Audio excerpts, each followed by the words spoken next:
Hello, everybody.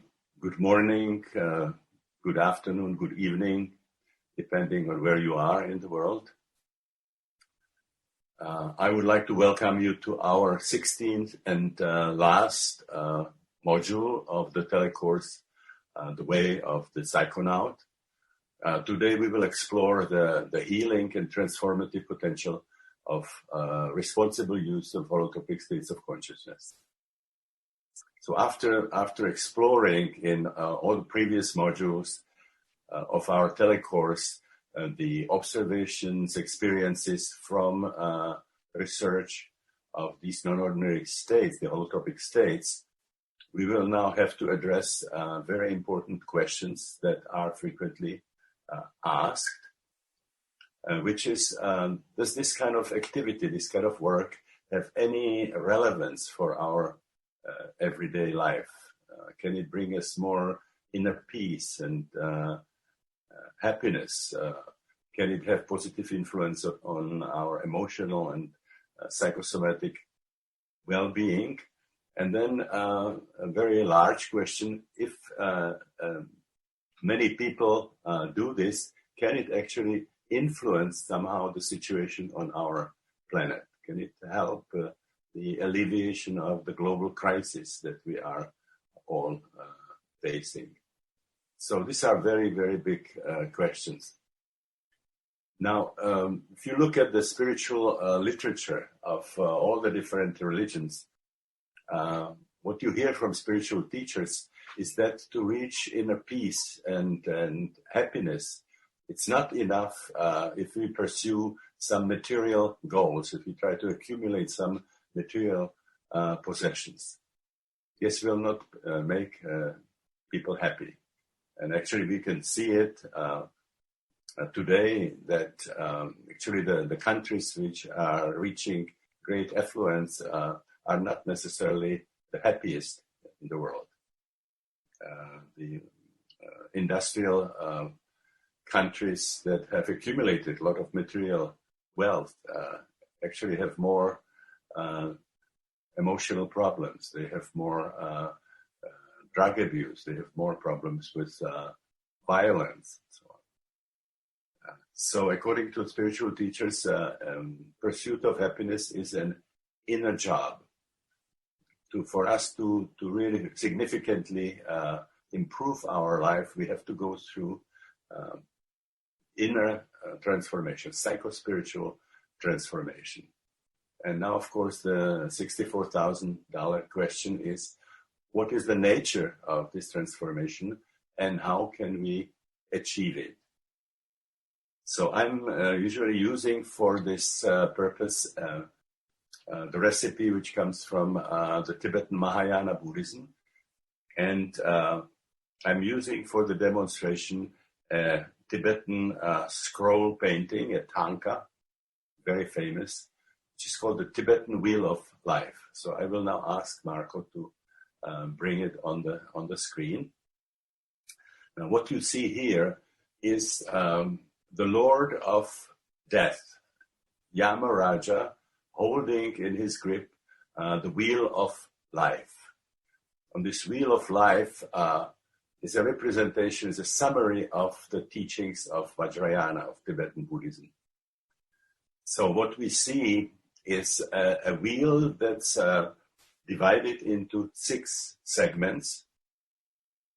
These segments represent the locus, the domains into which we can be reborn according to Tibetan Vajrayana Buddhism. They also have 2 other meanings.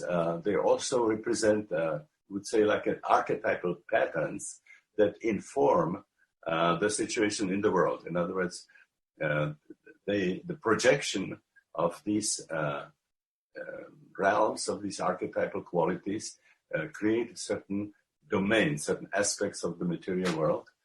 And they have even a third purpose, which is like guides for our inner journey. We can not only experience them after we are dead, but we can experience all these realms when we are doing spiritual practice. They become available in systematic spiritual exploration.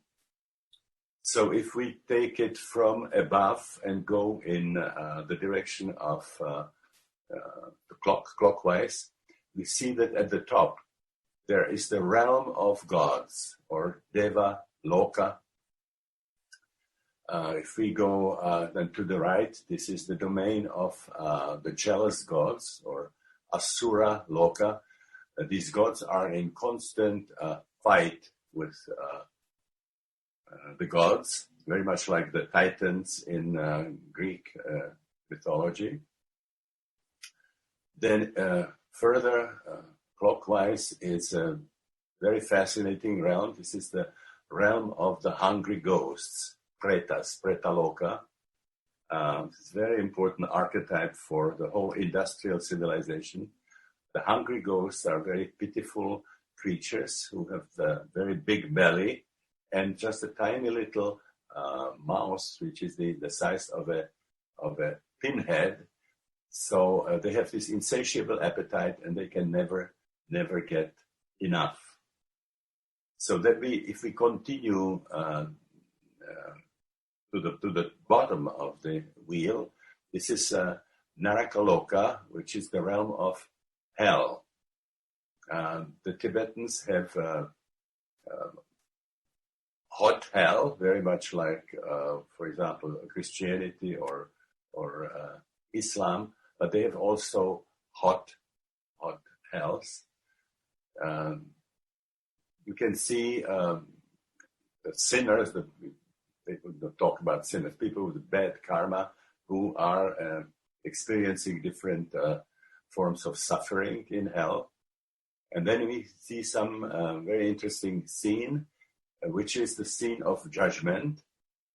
The judgment is not put to heaven the way it is in the Christian tradition, but the judge, Dharmaraja, is actually judging in hell. He is holding in his right hand a sword of discrimination, and in this left hand a mirror, karmic mirror, in which he can see the actions, the deeds of the person that he is judging. And then we can see a balance, which is attended by two figures, one dark, one white. And we can see that they have pebbles, black pebbles and white pebbles. Now, Dharma Raja reports the results of his judgment, of his discrimination. And for each bad karmic action, the dark figure puts a black pebble on the balance, and the white figure puts a white pebble on his balance. We can also see there very interesting figures that have animal heads, very much like what we saw in the Egyptian Book of the Dead. Now then, if we continue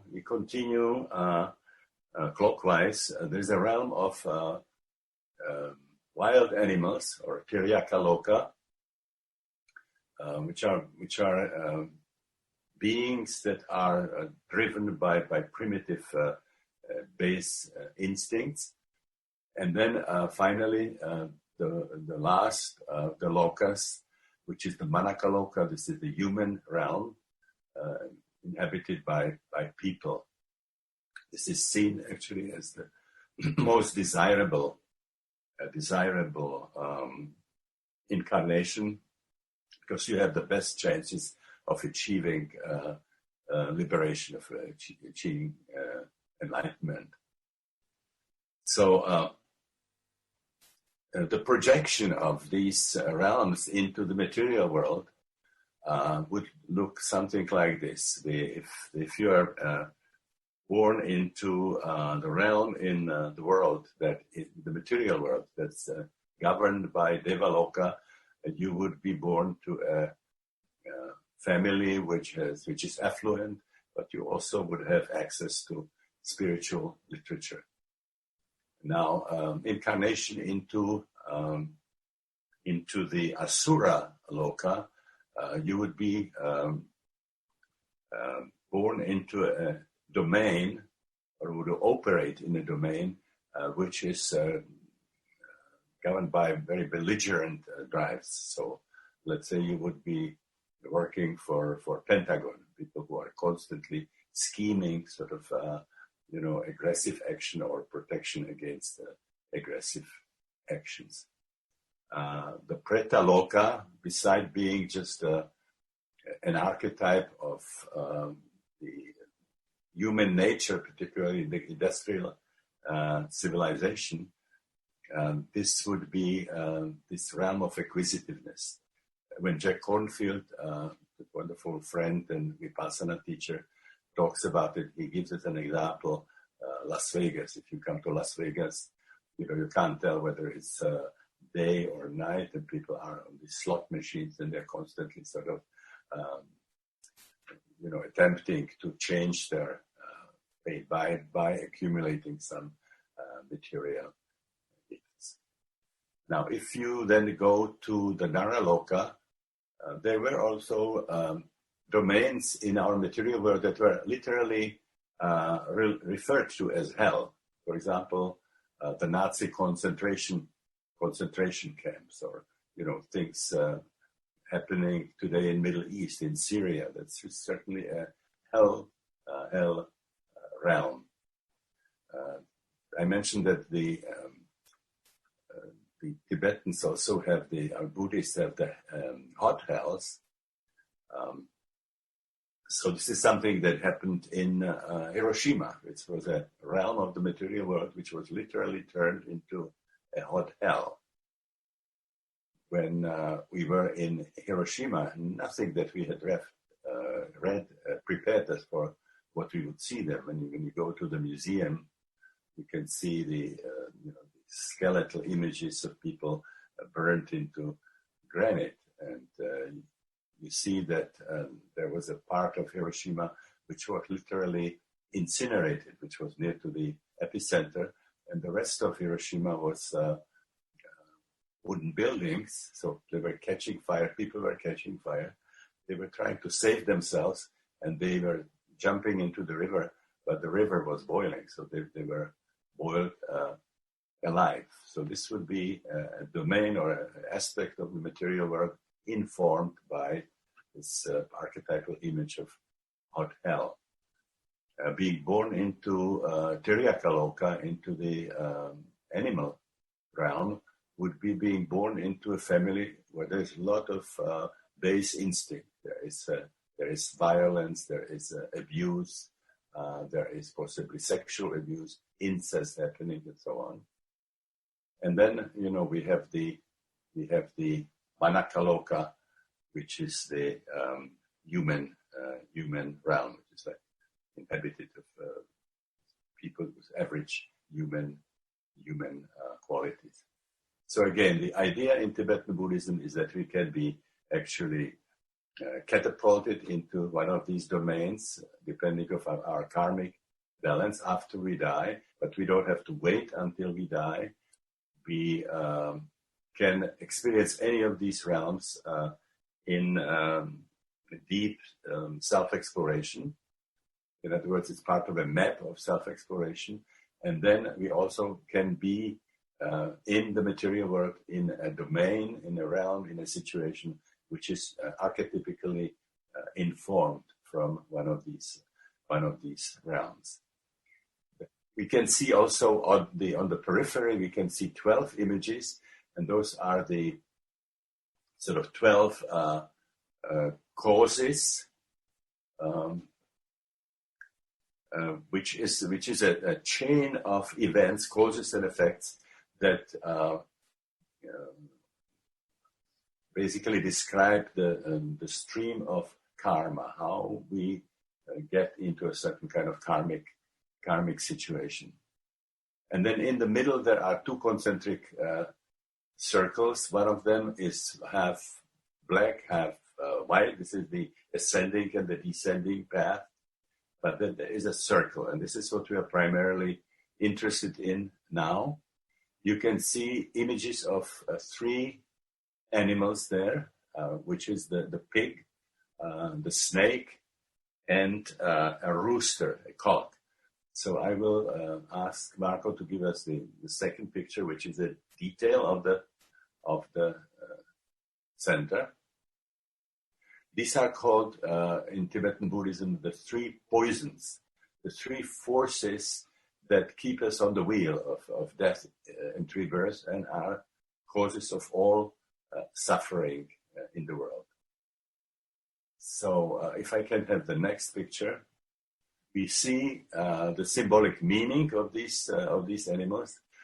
We can see that the pig represents ignorance or avidya. The snake represents aggression, violence, anger. And the rooster, the cock, represents desire, lust, that actually leads to attachment. So those are the three forces that are source of suffering in the world according to Tibetan Buddhism.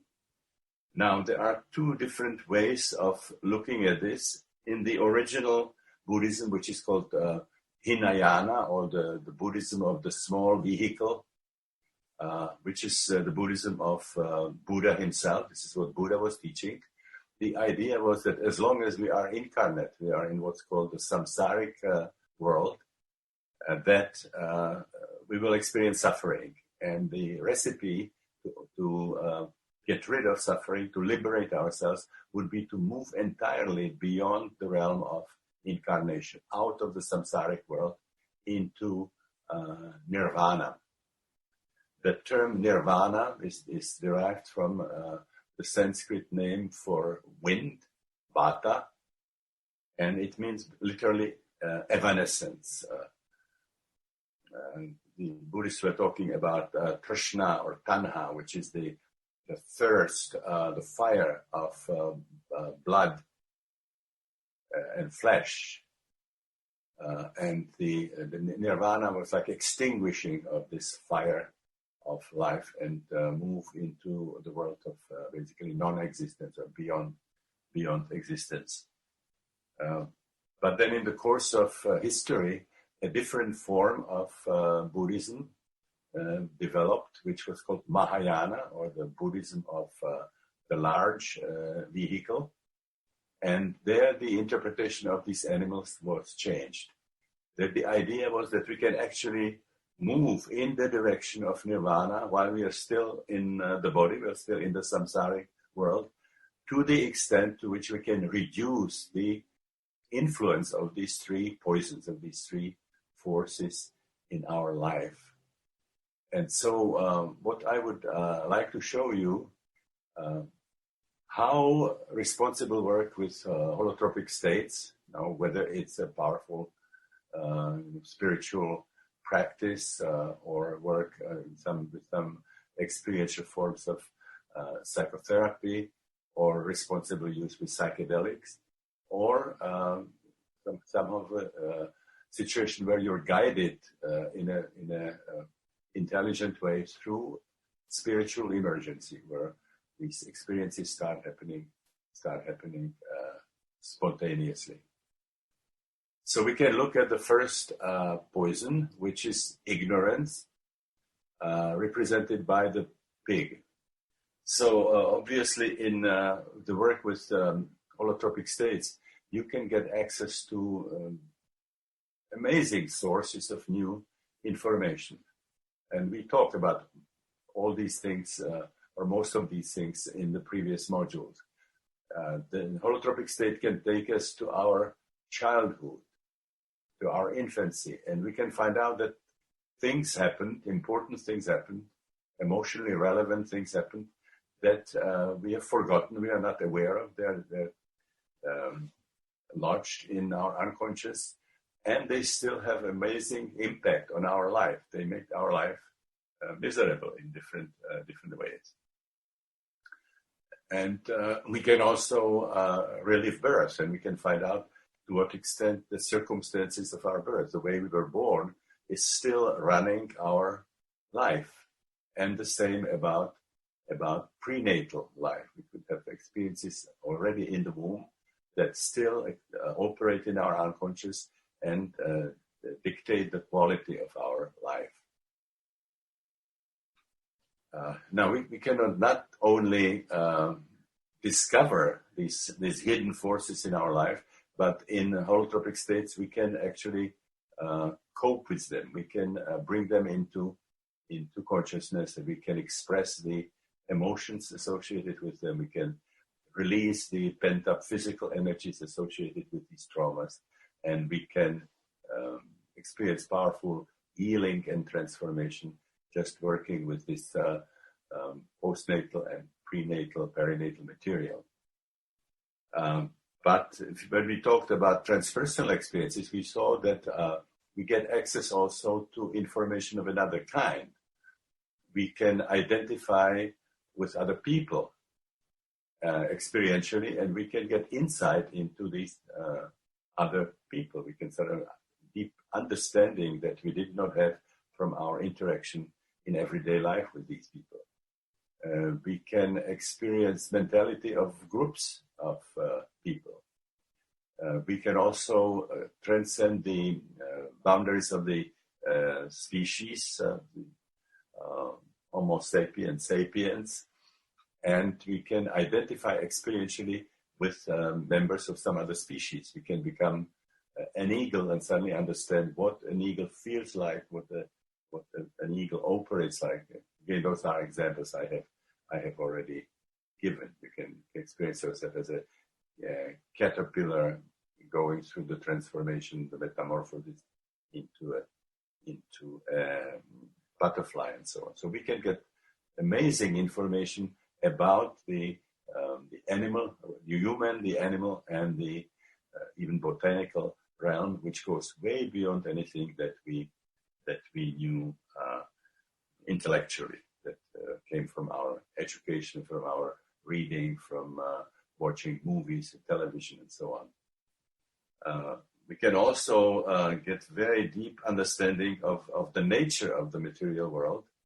I talked about the book of Fritjof Capra, who wrote The Tao of Physics, showing that quantum physics is revealing that the worldview, new worldview that's emerging, is actually rapidly converging with the wisdom of the ancient spiritual traditions that see the world basically as being a dynamic system, a vibratory system, a system where everything is interconnected. This is more like an organism than a clockwork, as a Newtonian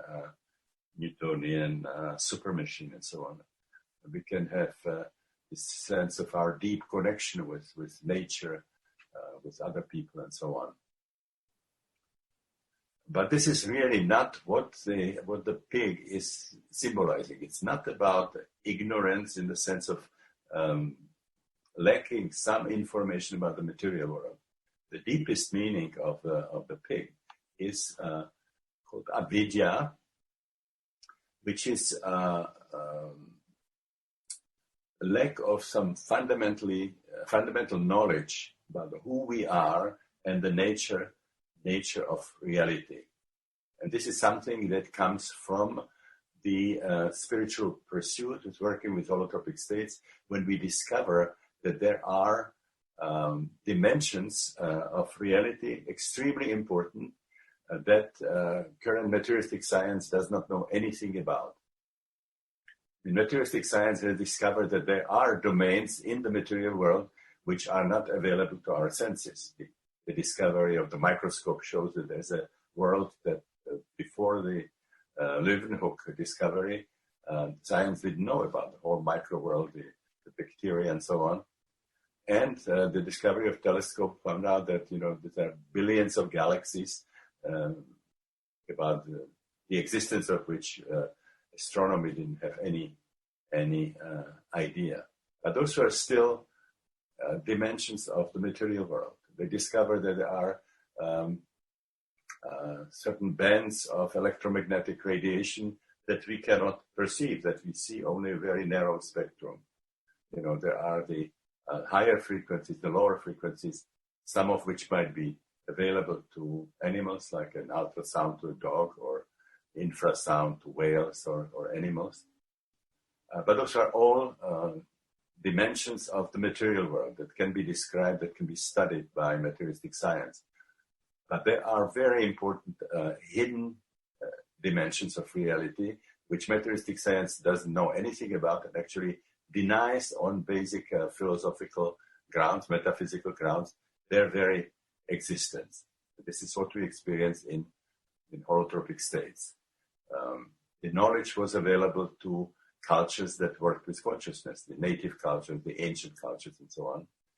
That there are dimensions inhabited by non-material beings, by archetypal beings. There are archetypal realms, archetypal domains that cannot be seen in a microscope or a telescope. That there are this access to the whole history of humanity, the way Jung talked about it in his idea of collective unconscious, and also the realm of the archetypal, beings and domains, hells and paradises and heavens and so on.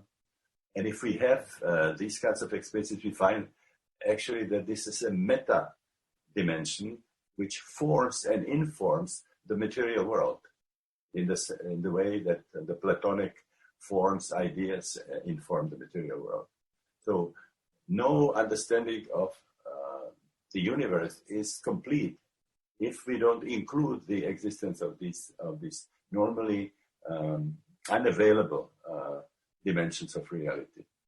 So science can have linear accelerators, can deal with atomic energy, can send spaceships to the moon, can develop lasers, and still be unbelievably naive if it's not aware of these sort of meta dimensions that actually create this reality. This is now coming very clearly through quantum relativistic physics. So this is what's called Prajna Paramita, or transcendental wisdom. So it's understandable that our quality of our life depends on general intelligence, the ability to observe, the ability to analyze, the ability to remember, and so on. But that's not the whole story. Daniel Goleman wrote a very important book, bestseller, called Emotional Intelligence. You can be very, very sophisticated in terms of the information about the material world, but you have not developed adequate ways, patterns of relating to other people.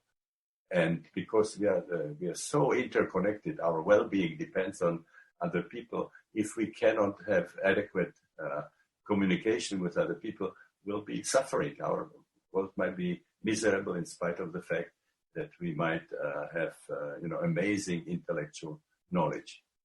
But what has not been talked about until recently is what we can call spiritual intelligence, which is the way of living your life in a way that it's informed from, not just from the material world, but also from these normally invisible, unavailable dimensions of reality.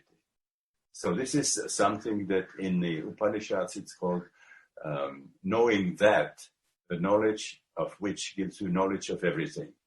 If you have these experiences, you don't necessarily learn about physics or biology and so on, although you can, but you get an understanding of some fundamental aspects of existence. What is the nature of reality? What is our nature? So, for example, in Buddhism, there's an important concept of anatta. Our suffering comes from the fact that we treat ourselves and understand ourselves as autonomous beings separate from everybody else. And so anatta, anatman, means there is no separate self. If we perceive ourselves as separate self, there is a certain kind of illusion that is source of suffering. And I will just mention something from the life of Jack Kornfield. It talks about when, as a very eager Buddhist student, he met Kalu Rinpoche, a great Tibetan Lama. He asked him, Kalu Rinpoche, can you tell me very briefly, just in several words, what is the essence of Buddhism? And Kalu Rinpoche said, well, I could do that, but you wouldn't understand what I'm talking about, and would take you a very long time to understand what I mean. And Jack said, well, can you please tell me anyway? And Kalu Rinpoche said, okay, you don't really exist. You know, something exists, but you don't exist as a body ego. You're not really a material being. So this is how we can overcome the ignorance, the avidya, this profound metaphysical ignorance, and develop what has been called transcendental wisdom, spiritual intelligence, prajna paramita. So then we can look at the other animal, which is the snake. The snake stands for aggression, for violence. Now we have again talked about it quite a bit. I talked about the fact that materialistic science sees the reason why people are violent in the fact that we come from the animal kingdom. We are naked apes. We have concepts like Darwin, survival of the fittest. We have MacLean's idea of the triune brain. We have not just the neocortex, we have also the mammalian brain, and then the deepest, the primitive one, the reptilian brain. Richard Dawkins talked about that selfish gene and so on. We are driven by certain forces which reflect the fact that we come from the animal kingdom. Then I mentioned also Erich Fromm, who wrote the book Anatomy of Destructiveness, where he said that the human aggression is way beyond what you see in nature. He called it malignant aggression. People do things that animals would not do. You know, there are no parallels in nature to Buchenwald, to this, Stalin's archipelago, to what happened in Tibet, to what's happening now in the Middle East. Unbelievable, unnecessary violence that reaches beyond anything that you find in nature. So then the question, where does that come from? I mentioned Donald Miller, who said this has something to do with our long dependency, where we can experience a lot of frustration of our, basic needs and also needs for security, and that's where this is coming from. Freud also saw the aggression as being basically a drive, when he talked particularly about thanatos, the death instinct, and that idea about the importance of death as a source of violence was particularly eloquently described in Ernst Becker's The Denial of Death. So that the fear of death is really a very profound drive in human nature that is responsible for all kinds of evil in the world, that we are trying to pursue what he called the immortality project, trying to do things that would somehow help us overcome. We want to reach fame, power, and so on. So these are these sources of aggression. Now, very, very powerful sources of aggression, as we saw it, are from the perinatal level, from the basic perinatal matrices.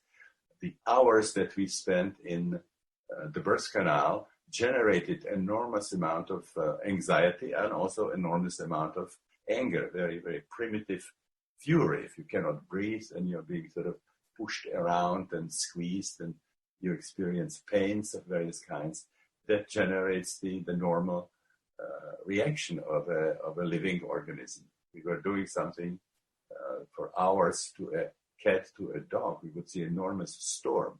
They would be sort of screaming, they would be biting, they would be trying to run away. And obviously something similar is happening to the fetus, only this cannot be expressed in any way. So it's just an enormous amount of aggression that's generated and cannot be released. The little crying after birth is trivial to deal with this kind of a trauma. And we don't have any outlet afterwards unless we start doing some kind of experiential, deep self-exploration.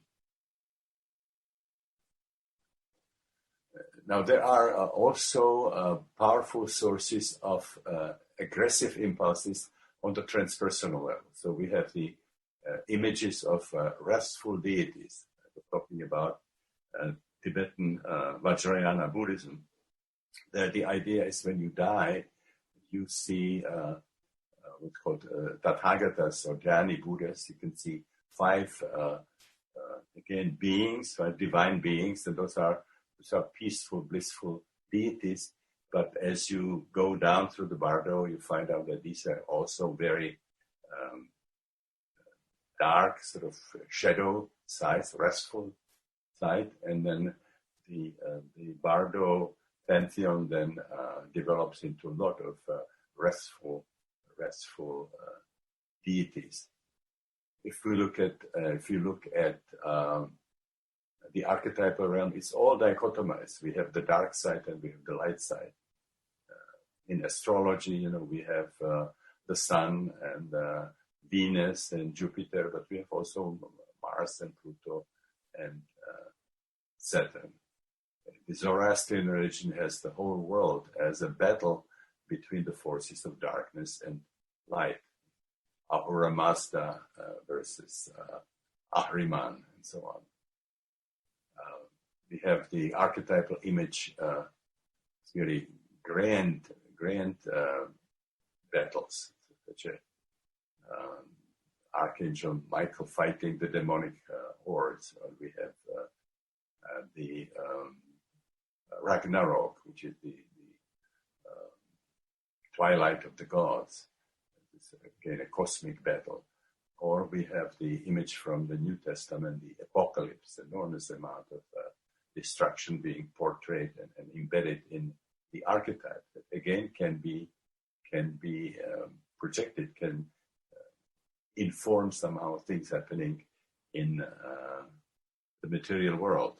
So in the same way in which the hells were manifested in concentration camps or in Hiroshima, it's conceivable that the archetype of the apocalypse would actually become something that would be experienced in the material world. It's something that we would like to prevent, not to see it happen, and if anything, sort of confront these kinds of archetypes in our inner world. So then we have the next one, which is the rooster, represents this greed, desire. And this is something that really dominated very much, together with this unbridled aggression that dominated human history, particularly since the time when the age of hunters and gatherers turned into the agricultural age, where suddenly it was possible to generate excess of things. And there was the development of cities where this excess was stored. And then, of course, it created this greed of different cultures to go and get the excess of other cultures. So the shift from the hunters and gatherers, where these forces were limited, that was very amplified when agriculture was developed, access was possible, and cities were developed. Also, Maria Gimbutas, an anthropologist who studied history, also linked the beginnings of violence to the transition of from the matriarchal society to patriarchal society. So now, where does this greed come from? This is desire, this really insatiable appetite that the human species is showing. According to Freud, this had to do with our base instincts, that this striving for perfection can be easily recognized, according to Freud, as a result of repression of instinct. Actually, he saw this repression of instinct as a source of everything that's not just bad and challenging in the human species, but also source of all the precious things in human civilization, if these primitive drives are sublimated, as he called it.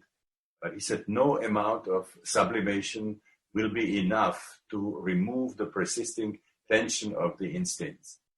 So he, for example, attributed this greed that we have to a history of unsatisfactory nursing. We didn't sort of get full satisfaction during nursing, and we emerge into the world with this feeling of wanted to devour it, have it all.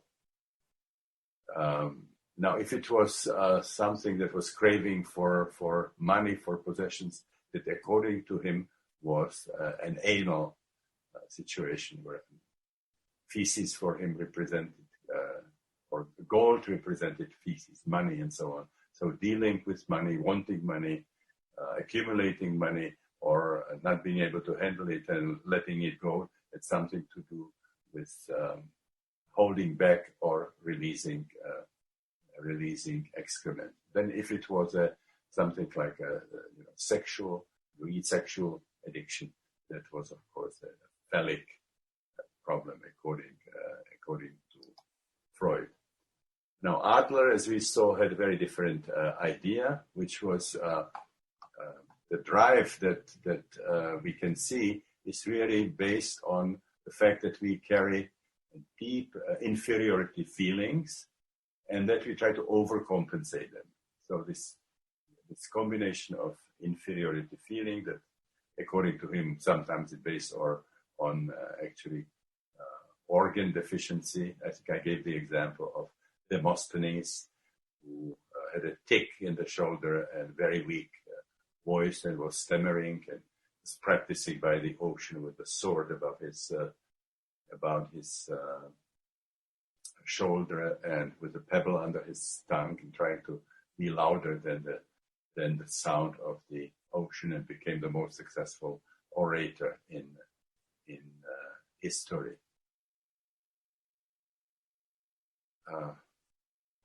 Now, an important source of this kind of a drive, to be something bigger, to achieve some better situation for oneself, is unfinished memory of birth, a trauma of birth. So we see, for example, in breathwork, holotropic breathwork, and also in psychedelic sessions, that we carry still the memory of unfinished birth. We were born anatomically, we got out, we are here, but we have not really dealt with the memory of being trapped, being stuck in the womb and trying to get out. Now, if we carry this record in our unconscious, and if it's close to the surface, what will result is the feeling that things are not okay the way they are now. I don't look the right way. I don't have the right kind of money. I don't have the right kind of recognition in the world, fame. I don't have enough power, and not enough material possessions. And my psyche would be doing what the existentialists call auto-projecting. I will see myself in some more satisfactory situation in the world that's going to provide correction for this. And I will set myself to the pursuit of this corrective situation. And, I either don't achieve it because it's too ambitious or there are too many obstacles, and I will be dissatisfied, and I will think I'm dissatisfied because I did not achieve that corrective situation, or I achieve it and find out that it didn't make much difference, that you know, 100,000 was not enough. We need a million or go even beyond that. And that one diploma was not enough. We need another degree, or we didn't got high enough in the pecking order. So this is Joseph Campbell's idea. It's possible to get in this kind of pursuit to the top of the ladder and find that it was against the wrong wall. So a lot of this kind of a drive comes from unfinished experience of birth. And if we manage to complete it somehow, bring this whole pattern into consciousness, work through the emotions associated with the trauma of birth, release the pent-up energies, this is significantly reduced. We feel more connected to other people, to the world. We also reach a much more satisfactory way of being in the world. But it does not really take completely care of this pattern that we still need more. We need some bigger achievements and so on. And a very interesting answer to this is found in Ken Wilber's book, The Atman Project, where he used the basic tenet of perennial philosophy, that our true nature is not with the name and shame, the nama rupa, the body ego, that our true identity is with the sort of spark of cosmic creative energy that we carry in our innermost being, what the Hindus call Atman. And, there are procedures that we can experientially validate that this is our real identity. We can reach that pursuing different yogas according to Hinduism, and certainly responsible use of holotropic states can achieve that. We can have that experience that becomes available to all of us. And when we have that experience, we realize that divine core, which we have, Atman, is actually identical with the creative energy of the universe, which is Brahman. We are not Namarupa, we are Atman, Brahman. And so this is the only way we can satiate, we can satisfy that sense that we should be something more, something bigger than we are. This cannot be achieved by anything in the material world. We would have to be it all, we would have to own it all to come even close to what our true identity is, to really satisfy the sense of cosmic status that we have on a deep level. I don't know if it was in this telecourse or at the previous one, the 7-week Psychology of the Future, that I told the story about Alexander the Great, who was like an example of the greatest Atman project of all ages. He came from Macedonia all the way. He took all the territories toward India, and he was even called Divine Alexander. And the story goes that when he came to India, he heard about, on the border of India, he heard about a yogi who had the capacity to see the future. So he decided to visit him, and he came to him, and the yogi was sitting in a deep meditation in a lotus position. And Alexander interrupted him and said, "I'm Alexander the Great. I understand you can see future." And the yogi just sort of barely nodded. And Alexander said, "Okay, can you tell me if my conquest of India will be successful?" Now he had appetite in top of everything that he already had, another subcontinent. And the yogi was sitting, just sort of barely opened one of his eyes and said, "All you will ultimately need is about 6 feet of ground." So this is the end of the most ambitious Atman project, when you are trying to achieve it while being basically identified with the body, with the nama Namarupa. Also, it's a very fascinating statement by Rumi, great Persian poet, who said, the saint knows that all the hopes, desires, loves, and affections people have for different things, the saint knows that these are desires for God. This is when we die and we see the King with capital K, without these veils, we will know that all our cravings were just for one thing, capitalized one thing.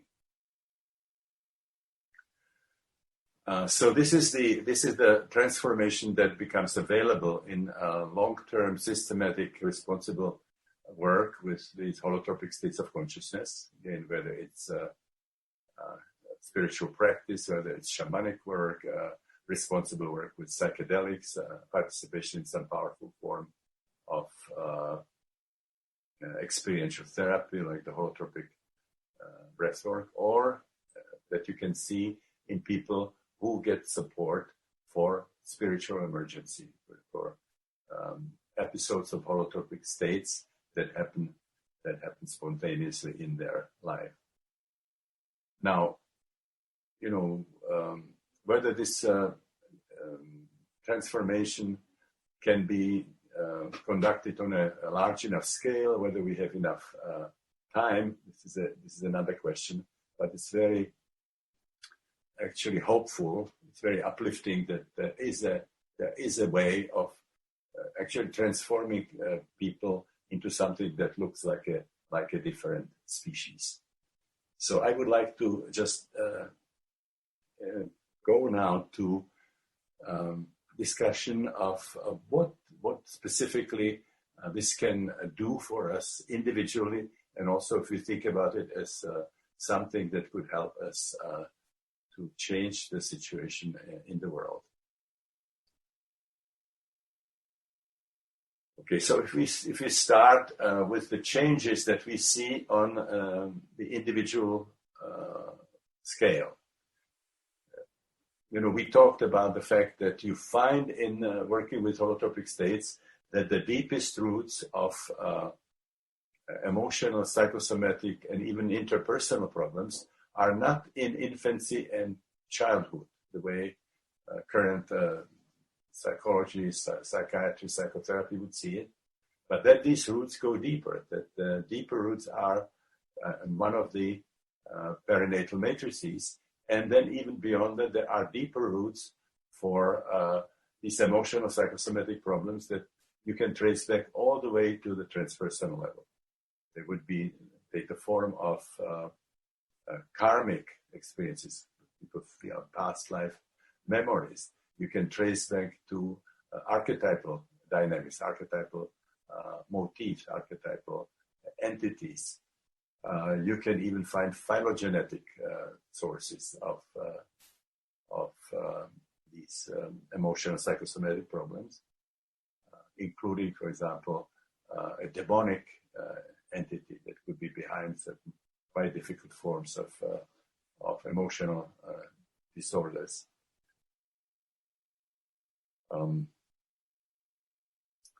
So if you look at it this way, there is no way this can be addressed by the usual methods of psychotherapy, which mostly are verbal.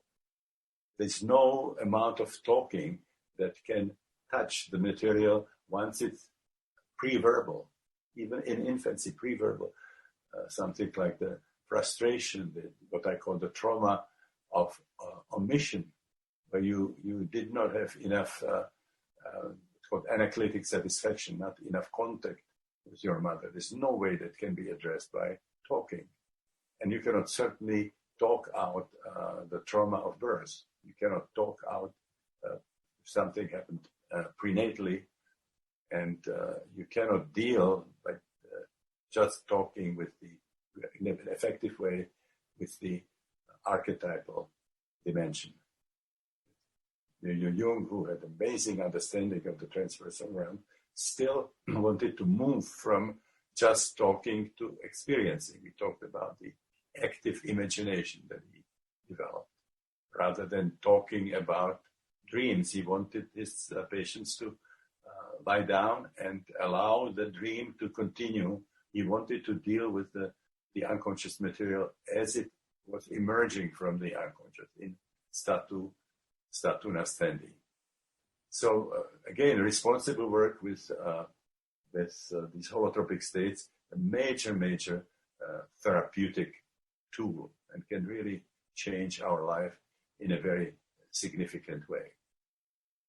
We see a significant decrease of aggression. If you see something like holotropic sessions, or also in psychedelic sessions and so on, enormous amount of aggression comes out as we are processing traumatic experiences, postnatal, prenatal, perinatal, and some of the transpersonal matrices. People, become much more peaceful.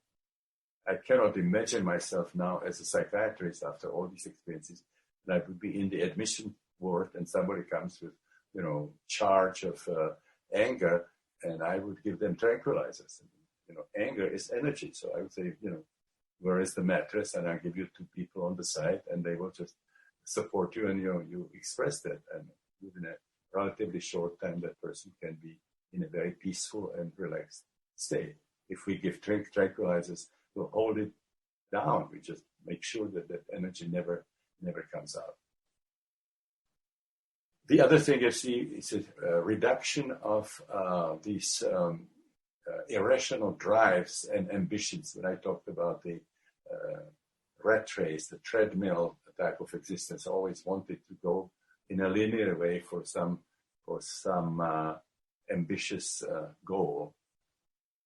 So that tends to get significantly reduced, and we can get more satisfaction from the present experience, from the here and now, rather than expected some radical change of our life that would come with some achievement of big goals. The idea that, what makes a difference if we have a certain attitude towards existence where we can enjoy being conscious, being alive, being part of this incredible cosmic experience. And then whatever we get in life, money, possessions, appreciation, acknowledgement, this is going to be additional bonus. But if you don't have that fundamental positive attitude towards existence, nothing that you can get from the outside is going to satisfy that. So another important thing that develops is more inner peace, more relaxation, improved self-image, self-acceptance, even self-love. What I've also seen repeatedly was increased creativity. And we talk particularly about the higher creativity, as Willis Harman, Andrea, and Harold Reingold were talking about in their book, Higher Creativity. So some of the major achievements of humanity, musical, scientific, her religious ideas, religious illumination, they all came from non-ordinary states of consciousness. We discussed some Nobel Prize winners like Francis Crick, or the discovery of the polymerase chain reaction by Kary Mullis. We talked about the role that psychedelics played in the development of computers, in the development of virtual reality, and so on. So as a source of creativity, these holotropic states are really an unrivaled tool. Now, Maslow talked about self-realization, self-actualization that comes with what he called peak experiences, mystical states. He talked about spontaneous mystical states, but when I talked about transpersonal psychology and science, I described my visit with Abe Maslow and how we were finding that actually the mystical experiences achieved by psychedelics under the best circumstances are really comparable to those that people experience spontaneously in these peak experiences. Now, another important thing is that we move in the process of responsible self-exploration with holotropic states from a situation where we are still preoccupied with what happened in the past, analyzing our errors, how we should have done some other things differently, and then the ambitious fantasies about the future. We experience a narrowing of the spectrum, where suddenly there's less concern about the past and the future. The past actually gets discharged. The energy that's associated with it, the catharsis, gets discharged when we deal with these past traumatic situations. And it also reduces the drive into the future to some kind of big, ambitious goals that are going to make us happy. And we will be able to experience much more satisfaction from the present. This is what was very, very important in the work with cancer patients, where some of the major problems, besides the disease itself, is anticipation, how bad things go. Even if they still feel that they can deal with the situation today, they imagine what it's like going to be a month from now or a longer time in the future. So part of the suffering comes from this preoccupation with how things are going to develop, as compared to a situation of saying, can I handle it today? Tomorrow is another day. Again, the same approach that is recommended in the 12-step program, alcoholics, drug addicts. Can I stay away from alcohol, from drugs today? Well, I can do that. Tomorrow is going to be another day, rather than being preoccupied with the fact that they might lapse, they might return to drinking or taking drugs. Now, another important thing is radical change of the value system and life strategy. So much more interest in projects that somehow will serve a larger cause. Pursuing, some things like helping other people, moving towards a different world, dealing with ecology and so on. Things that have to do with peace, how to deal with aggression and so on. There's increase of what we call zest, or joie de vivre, love of life. It's also getting much more satisfaction from everyday activities, ordinary activities, rather than having to go for some ambitious goals in the future. So simple interaction with other people, enjoyment that comes from nature. Listening to music becomes better. Even food might be tasting differently. People that develop a different attitude towards eating, sort of appreciating eating much more, doing it even in more kind of a meditative way, the way Jack Kornfield teaches people in the eating meditation. Lovemaking becomes more profound, more meaningful, and so on. Now, these kinds of changes are seen, most clearly in a very short period after the psychedelic session, when you can find, for example, tastes in food, in something like a egg salad, or eating a peach, that becomes an orgy. Music sounds like you have never heard it before. Lovemaking also becomes very, very different, very, very profound. We had at the Maryland Psychiatric Research Center, we had two treatment rooms that had double couch, and we asked people to bring spouses and friends and so on to spend the night with them in that room when they had the session.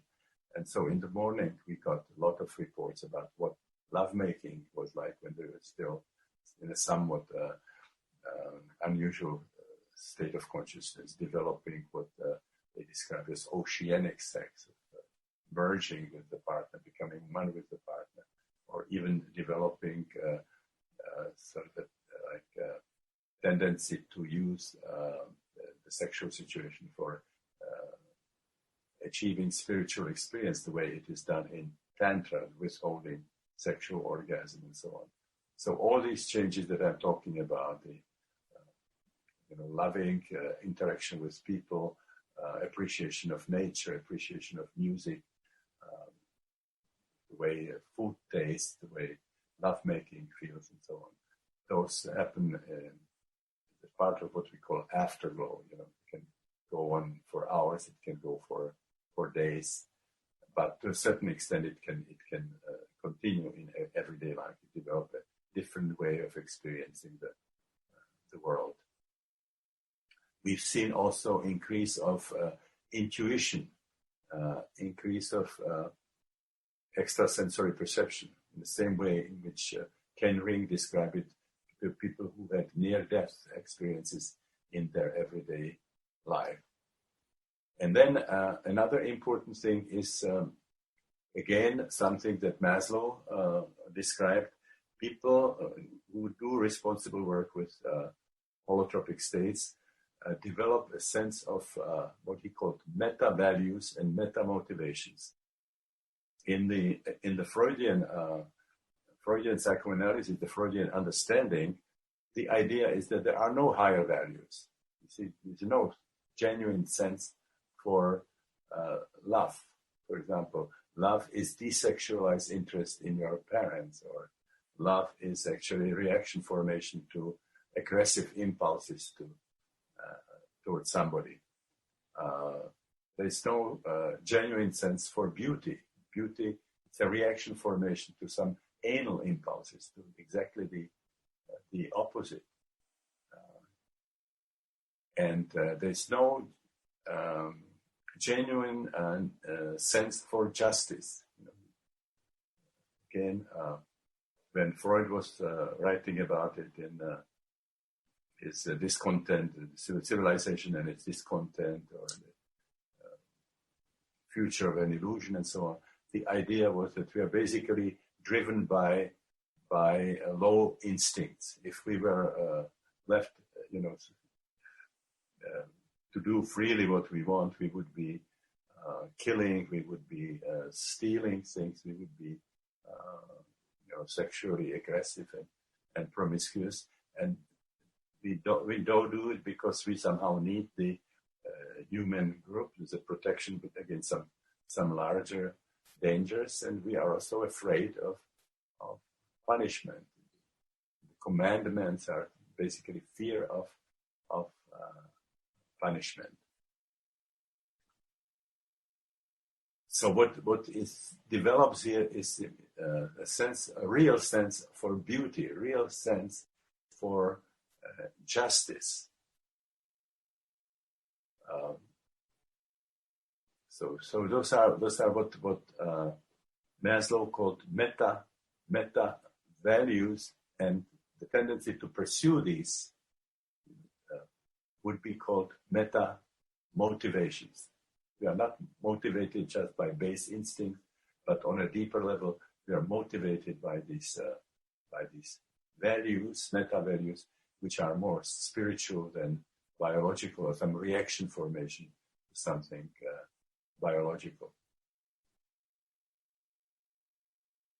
Okay, so now, what are the individual changes that we see that are really important for human society, that would be serving somehow the large community, that could, for example, make it better for us, a better chance to survive on this planet?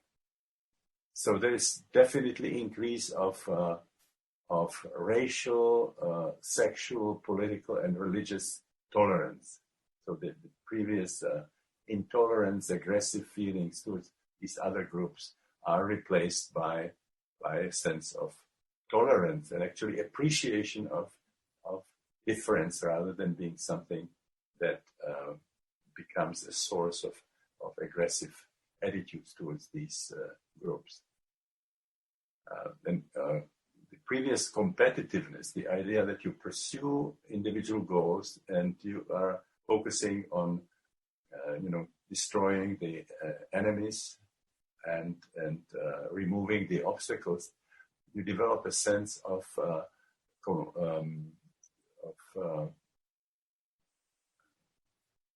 synergy, of cooperation. Also, instead of this kind of a linear pursuit of the future, people who have done quite a bit of this work, they develop a sense of what's called in Taoism creative quietude, or wu wei, where you are not sort of dominated by a linear pursuit of some kind of a fixed idea of what you want to achieve, but more an attitude which is like in martial arts, sort of looking where the energies are going and how you fit, and then you basically go with that energy. And what people find out is that they achieve more with less effort with this kind of an approach. And that actually they find out that somehow the cosmos starts cooperating with them. Synchronicities happen that seem to be supporting this kind of a wu wei activity. That you find just the right information if you pursue this kind of a large goal. Find it just the right kind of time. Even meeting the right people who can help you, with whom you can sort of join forces. You can also sometimes find money for something that you are doing from this creative quietude, as it is called. This, doing by being rather than doing from this kind of a linear drive into the future. Now, the other thing that you find in people that makes certainly difference collectively is people develop a love of nature and also a great ecological sensitivity. When they have experience of oneness with nature, they realize how deeply embedded we are in nature and that we cannot do anything to nature that doesn't damage us. And that as biological entities, we don't need anything more than clean air, clean water, and clean soil where we are growing our food. It's no political, religious, economic, military reasons are good enough to violate the environment that we vitally depend on. Also, people will have a feeling that we should have a global constitution protecting life and protecting the environment. And then all the other activities, all the other pursuits would be secondary. It should be for us, there should not be any larger interest than protecting the environment on which we depend.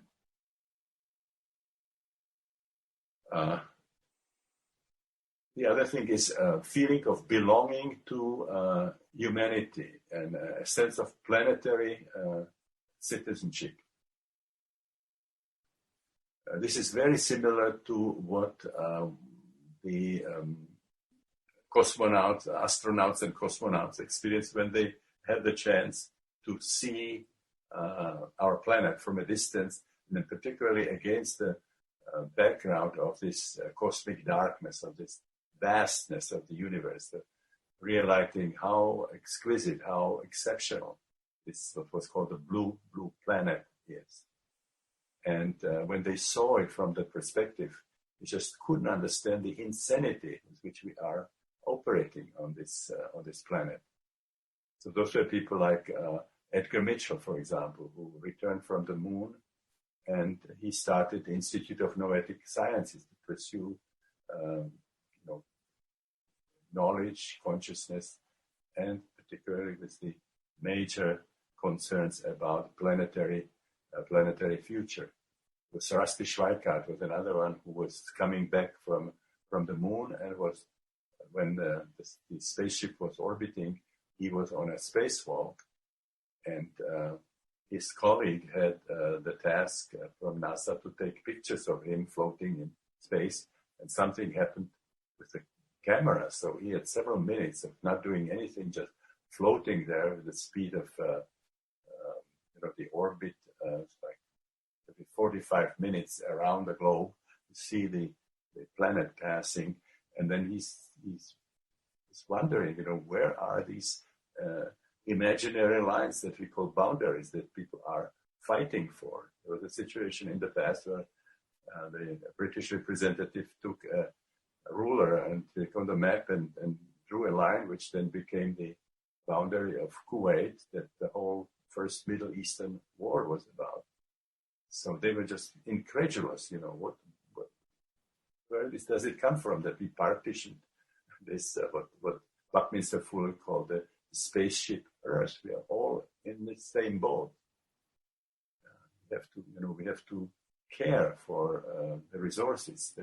The air, there are no boundaries. The air travels to all the countries of the world. The waters are interconnected. So anything that we do in one part of the globe is gonna influence others. There was a very fascinating documentary movie by Mickey Lemle, Lemle, which was called The Other Side of the Moon. A discussion, I think, with about 20 American astronauts, the spiritual impact that the stay in space made on them. And you would find out that they went through the same kind of transformation that people go through when they are involved in systematic, responsible work with the holotropic states of consciousness. So people who have done this, they really radically change. They have this concern about the environment, about the planet.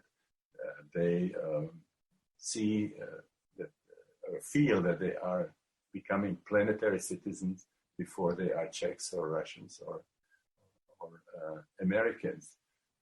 They don't see violence anymore as an acceptable way of solving problems. They become really interested in service for others, getting involved in some kind of a program that would serve that kind of a larger goal. Now, the last thing I would like to mention, very important, this leads to development of a certain kind of a spirituality. When the regression in holotropic states reaches the perinatal level, the level of the psychospiritual death reverse, and then certainly the different experiences from the transpersonal realm, from the collective unconscious, they develop, or they lead to the development of spirituality, which is universal, which is non-sectarian, which is non-denominational, which is all-encompassing, which is all-inclusive, non-chauvinistic, the kind of spirituality that you find in the spiritual, in the mystical branches of the great religions, but that you don't really find very easily in the organized form of these religions. So again, I would like to return to Joseph Campbell, who said, I think I mentioned it earlier, who said a useful deity should be transparent for the transcendent. In other words, it points to the absolute, but it's not the absolute as such. And so if you make these deities, these archetypes opaque, and you start worshiping them, you create a situation where you unite a certain group of people who want to see it the same way, who want to worship the same way, but simultaneously you divide the world into competing groups. And actually, very, very frequently with hostilities. We are Christians. You all are pagans. Everybody should worship the Christian way and will convert you, or otherwise there is no space for you. All these sort of missionary works that happened in the past, frequently at the expense of suppressing genuine native spirituality. We are Muslims. You are infidels, and we go into jihad, into the sacred war against the infidels. We are Jews, and you are Goyim. And then even the splits within the religion. Initially, people start from the same creed. Centuries of bloodshed between the Catholics and the Protestants, going on into modern times. Centuries of fights between the Shiites and the Sunnis. So religion is something that's supposed to bind together what was fragmented before. Religio means binding again together. So this is not really what we see in the world as far as we look at the organized religions. They are really in war with each other, actually contributing typically to the problems in the world rather than offering some kind of a solution. The spirituality that comes from responsible inner work is like what you find in the mystics, that you find in Christian mystics, you find it in the Sufis, you find it in the Kabbalists and so on, and also the religions that involve in a significant sort of inner work, the need for kind of inner transformation. So those kinds of forms of spirituality certainly could help the situation in the world, where the organized religions show a lot of intolerance and really contribute to the problems. So I am coming close to my time in this module and also in the whole telecourse, although we will have still Q&A. So I would like to just end up saying that I feel tremendous respect for people whose idea of changing the world is starting from themselves, not feeling that everything is okay with them and the enemy, the evil, is somewhere out there, and that we don't have to change. We just sort of fight people who see it differently. So if you are not on this kind of journey yet, I hope you will embark on it. That as you were watching this seminar, that you also found some opportunity to do some experiential work, because our medium was verbal, which is not the most effective way of teaching people. And if you are already on the path, I hope that what we went through in these 16 modules and the Q&A episodes, that you find it helpful, that it provided some information that you can use on your spiritual journey, psychonautics, navigating the inner realms. So I'm looking, we have still several minutes, and I would like to do something that I did at the beginning, actually, which would be kind of a pictorial homage to Albert Hofmann, who I consider my own spiritual teacher, although I was not attending his lectures. I heard just a few lectures of his, but he created a tool that really made a difference, major difference in my life, and I feel great, profound gratitude to what he contributed to the world. My personal belief is that he deserved a Nobel Prize for his contribution. Unfortunately, the only Nobel Prize that was of any relevance for psychiatry was, I think it was 1948, to Edgar Moniz, a Portuguese neurosurgeon who brought into psychiatry prefrontal lobotomy. And not even the refined um, one that was transorbital, but the very rude one, which was just putting a scalpel into the temple and cutting off the half of the frontal lobe. So I think that the tool that Albert Hofmann brought into the world has enormous potential if it is used responsibly, which it hasn't always happened. I mean, the industrial civilization just abused all its great discoveries. Whether it was nuclear energy, whether it was microbiology, whether it was chemistry, whether it was rocketry, and so on.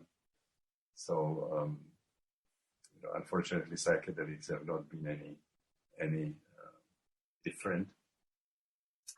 And we also don't have just psychedelics. I don't want to become a proselyte for psychedelics. I'm actually recommending work with holotropic states of consciousness in all the different categories that we have been talking about.